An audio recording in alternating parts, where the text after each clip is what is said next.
हर देश की असली शक्ति उसकी अर्थव्यवस्था होती है और अर्थव्यवस्था तभी मजबूत बनती है जब अपने लोग अपने देश में बना हुआ माल खरीदें, बेचें और दुनिया भर में एक्सपोर्ट करते हैं।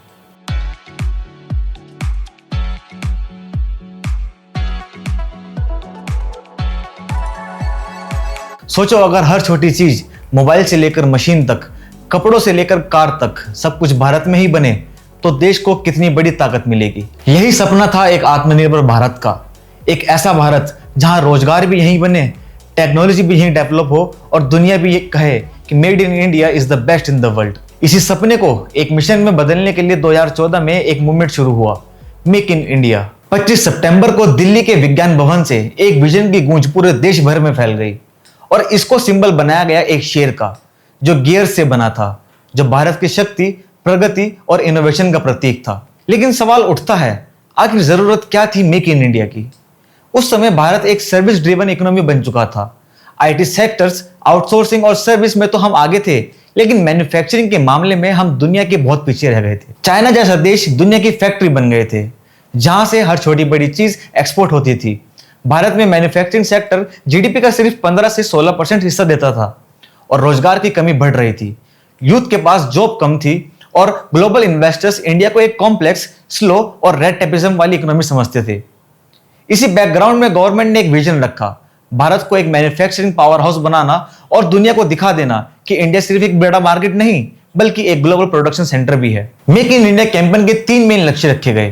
पहला, मैन्युफैक्चरिंग सेक्टर को मजबूत बनाना।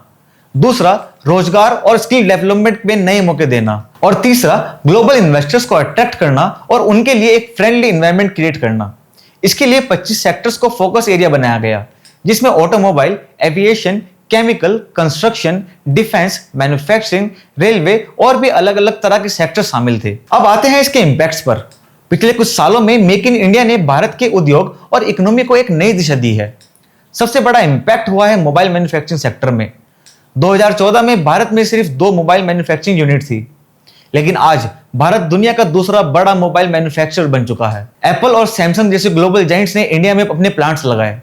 आईफोन जो पहले सिर्फ इंपोर्ट होते थे, आज मेड इन इंडिया के टैग के साथ एक्सपोर्ट भी हो रहे हैं।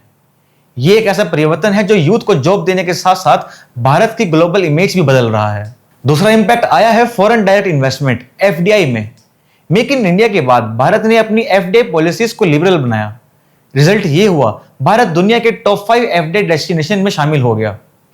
ऑटोमोबाइल से लेकर डिफेंस और रिटेल तक हर सेक्टर में ग्लोबल कंपनीज ने अपना पैसा लगाया। किया मोटर्स ने आंध्र प्रदेश में अपना प्लांट खोला। फोक्सन ने इलेक्ट्रॉनिक्स मैन्युफैक्चरिंग पर फोकस किया और अमेज़न, वॉलमार्ट जैसे कंपनीज ने भारत को बड़ा मार्केट बनाया। तीसरा बड़ा असर हुआ रोजगार और स्किल डेवलपमेंट पर।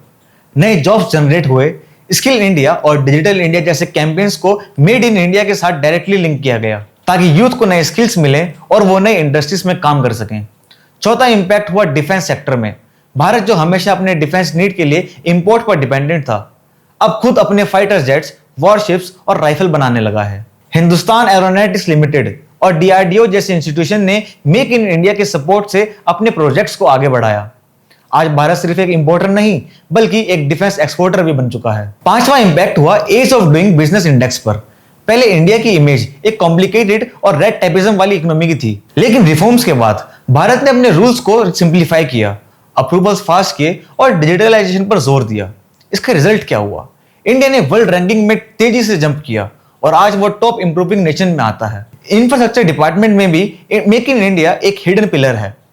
Highways, industries, corridors, dedicated forest corridors, Bharatmala, Sagarmala projects और स्मार्ट सिटीज मिशन, ये सब मैन्युफैक्चरिंग और ट्रेड को सपोर्ट करते हैं। एक स्ट्रॉन्ग इंफ्रास्ट्रक्चर के बिना कोई मैन्युफैक्चरिंग हब डेवलप नहीं हो सकता और इंडिया ने इस डायरेक्शन में काफी प्रोग्रेस किया है।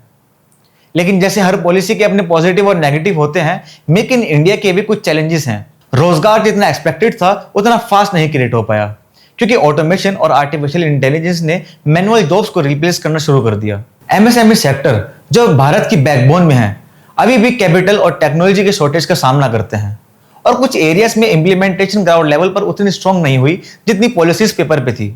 फिर भी एक बात क्लियर है, मेक इन इंडिया ने एक सोच बदल दी है। पहले जब कोई प्रोडक्ट हम खरीदते थे तो उस पर लिखा होता था मेड इन चाइना। आज धीरे धीरे उस जगह मेड इन इंडिया लिखा जाने लगा है। ये सिर्फ एक टैग नहीं बल्कि एक गर्व का प्रतीक है। ये दिखाता है कि भारत अब सिर्फ कंज्यूमर नहीं बल्कि एक क्रिएटर, एक इन्वेंटर और एक ग्लोबल मैन्युफैक्चरिंग हब बनने की तरफ बढ़ रहा है। दोस्तों, मेक इन इंडिया सिर्फ एक कैंपेन नहीं बल्कि भारत के आत्मनिर्भरता की तरफ एक कदम है।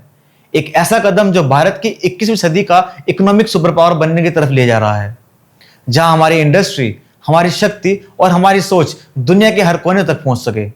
और शायद इसी वजह से आज हर भारतीय के दिल में एक जज्बा है, एक जज्बा अपने देश को दुनिया के ऊपर उठते देखने का, एक जज्बा गर्व से कहने का, made in India, proud of India.